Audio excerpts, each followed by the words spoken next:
Uruguay starts the school in the usual Latin American manner. Boys and girls, rich or poor, wear the same white smocks and study the same subjects as in other cities of the continent. The education they are beginning is not usual, for Uruguay has made strides in education to match those in its political and social fields during the last 40 years. No country in the Americas has shown more consistent good sense in the process, and it has produced results. Uruguay has the highest degree of literacy in all Latin America. Long a haven for ambitious colonists and political refugees from many lands, Uruguay now has a population which is a well-assimilated blend of European stock. The fusion of many old cultures, Basque and Catalan, Italian, Swiss, and Slav, has in Uruguay been particularly successful. In the 1,500-odd government primary schools of the country, there is additional evidence of liberalism in the fact that boys and girls study together. Private schools still segregate the sexes, but they are so far in the minority that they count for little in the total picture. This arithmetic problem, with its cross-barred 7, might be straight out of an old European textbook.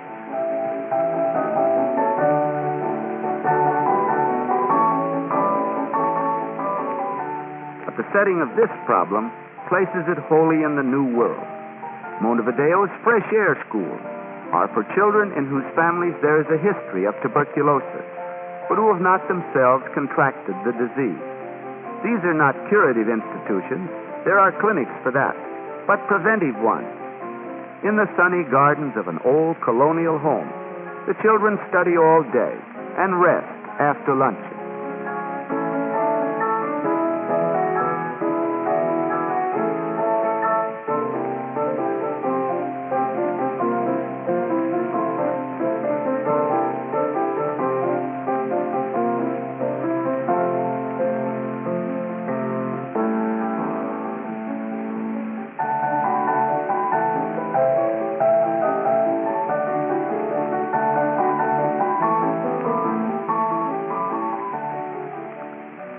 Red schoolhouse of Uruguay is usually a small adobe structure far out on the rolling plain, where children of the surrounding farms from 6 to 16 come to study in one room.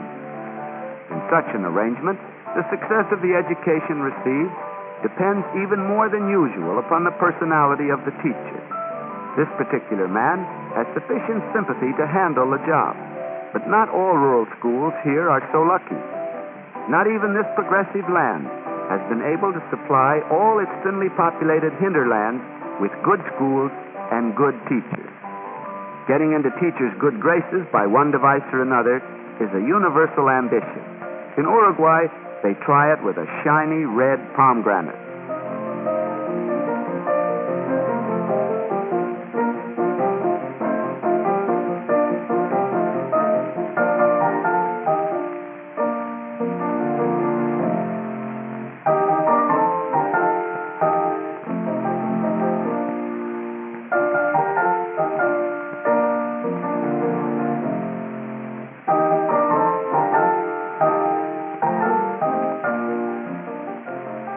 Secondary schools grew out of an old dream of Jose Bages, who, as president of the country, started in 1903 a social revolution, the repercussions of which have not yet died down. He knew that schooling which ended in primary grades was hopelessly inadequate for the great future he wanted for Uruguay.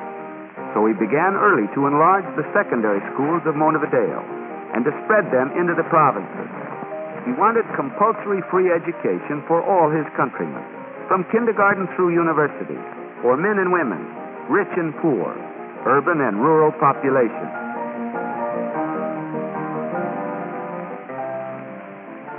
These students are discussing the commercial centers of the Estados Unidos, neighbors to the north whom they regard with friendliness and a healthy curiosity.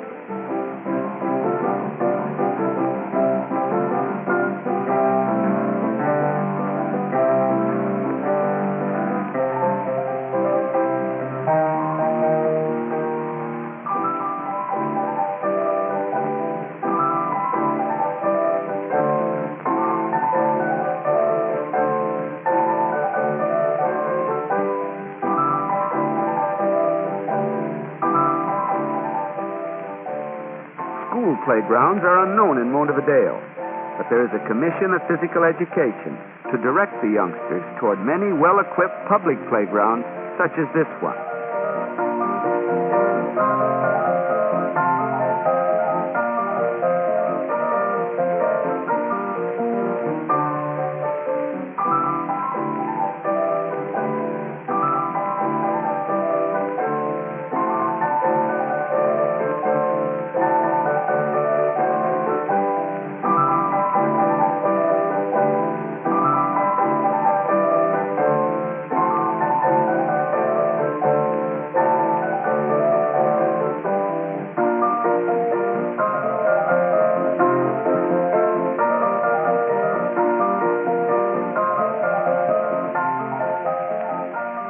Like most coastal cities, Montevideo develops swimmers by the hundred, but it provides unusually well for them. This is a municipal swimming pool where frequent sports events are attended by children and their parents.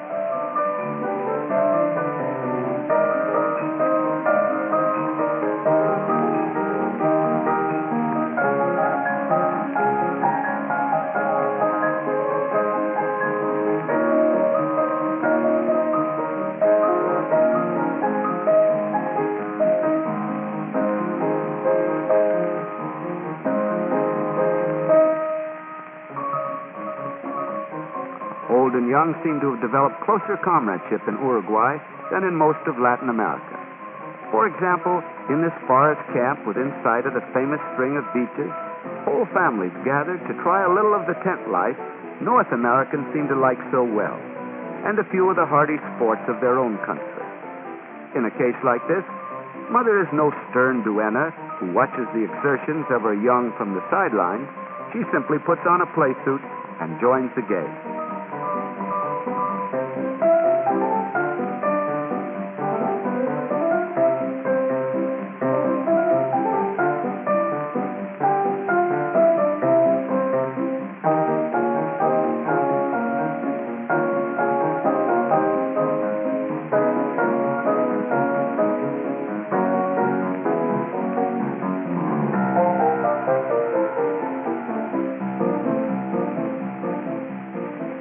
Grandfather deserts his accustomed dignity long enough to beat the rest of the family at that fine old bowling game called bocce.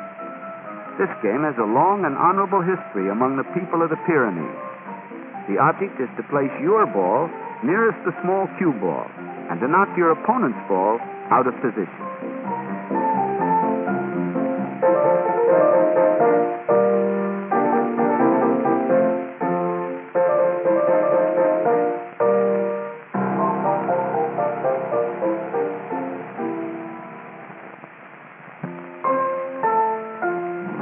When the young Uruguayan has reached college age, he has acquired something of the classic poise and romanticism of the true young Latin. But the progressive tendencies of his early education follow him still. Patio replaces the campus in Latin American universities. There are no dormitories or fraternity houses, so the students gather here for gossip, study, and the political arguments for which they are famous. The University of Montevideo is a remarkably practical institution, for it was planned many years ago to turn out graduates, women as well as men, prepared to follow practical professions.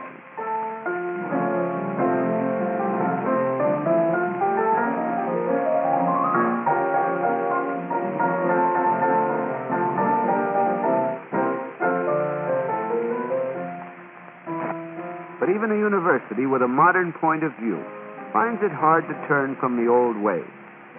This class in logic, a subject virtually ignored by colleges in the United States today, is discussing, for all the world like a student group in medieval Europe, the delicate concept of good and evil. These young people love good talk, and this co-ed cares terribly about finding the one right word with which to vanquish her argumentative professor.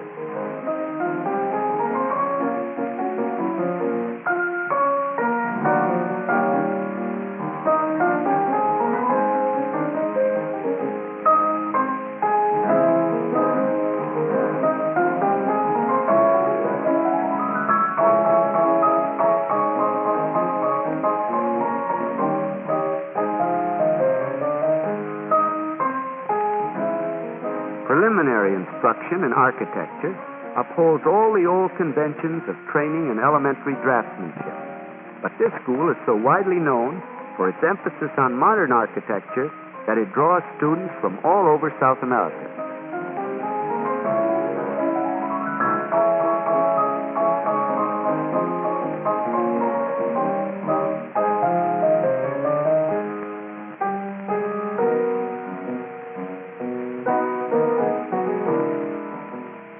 The atmosphere of the library is such pure Renaissance that the students seem dressed out of tea. When they borrow books, they must turn in their cedulas, small passport-like identification cards which they carry throughout their school years.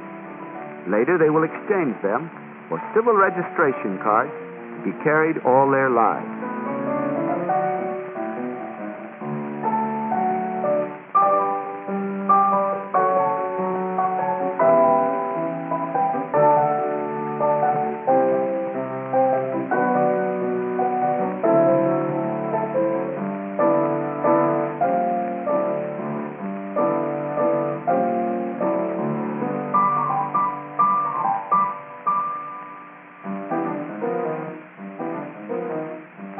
After school, young Uruguay goes to someone's house to dance.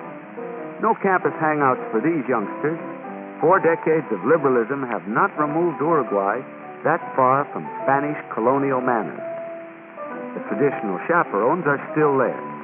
But these are chaperones with a difference. On such good terms with the younger people that the formerly engaged couples, whom they call novios, join them at tea. After all, the elders are only members of the family and are affectionately accepted.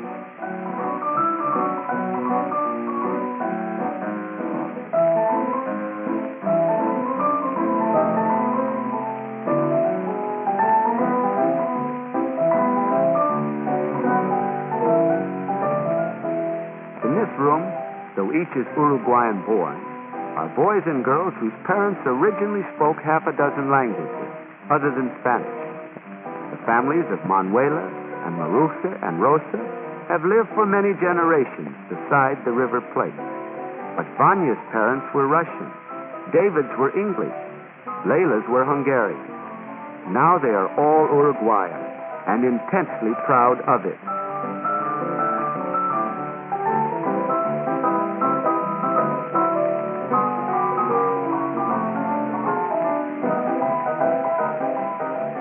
At the moment, the passion of this particular group is for the hot music of North America. Since most of them speak a little English, they have taken our movies and magazines for granted most of their lives. Young Uruguayans are true aficionados. Whatever they love, be it dancing or conversation or swing, they love with the whole heart. The novios, of course, love only each other.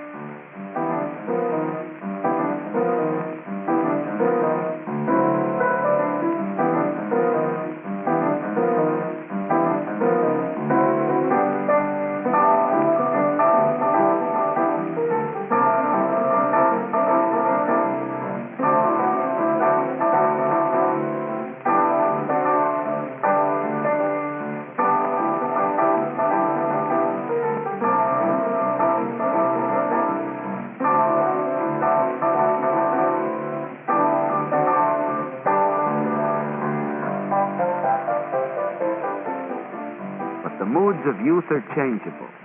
No one sees fit to argue with the boy who switches to a radio program, a broadcast interview with a girl they all know. From one of Montevideo's local stations is coming the story of Marisa Luciardo, a young Uruguayan whose personal record of accomplishment is enviable. She answers questions about her work as director of a school for crippled children, FASTIC, the first of its kind in Latin America.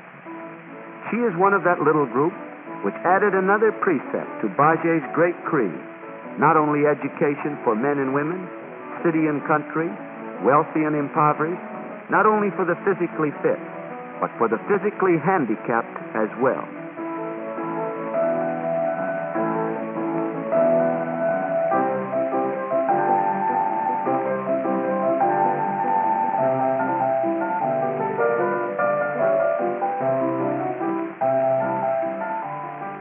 She came to the United States to learn how to educate and to exercise these children. And now she is training other young Uruguayans to expand her work.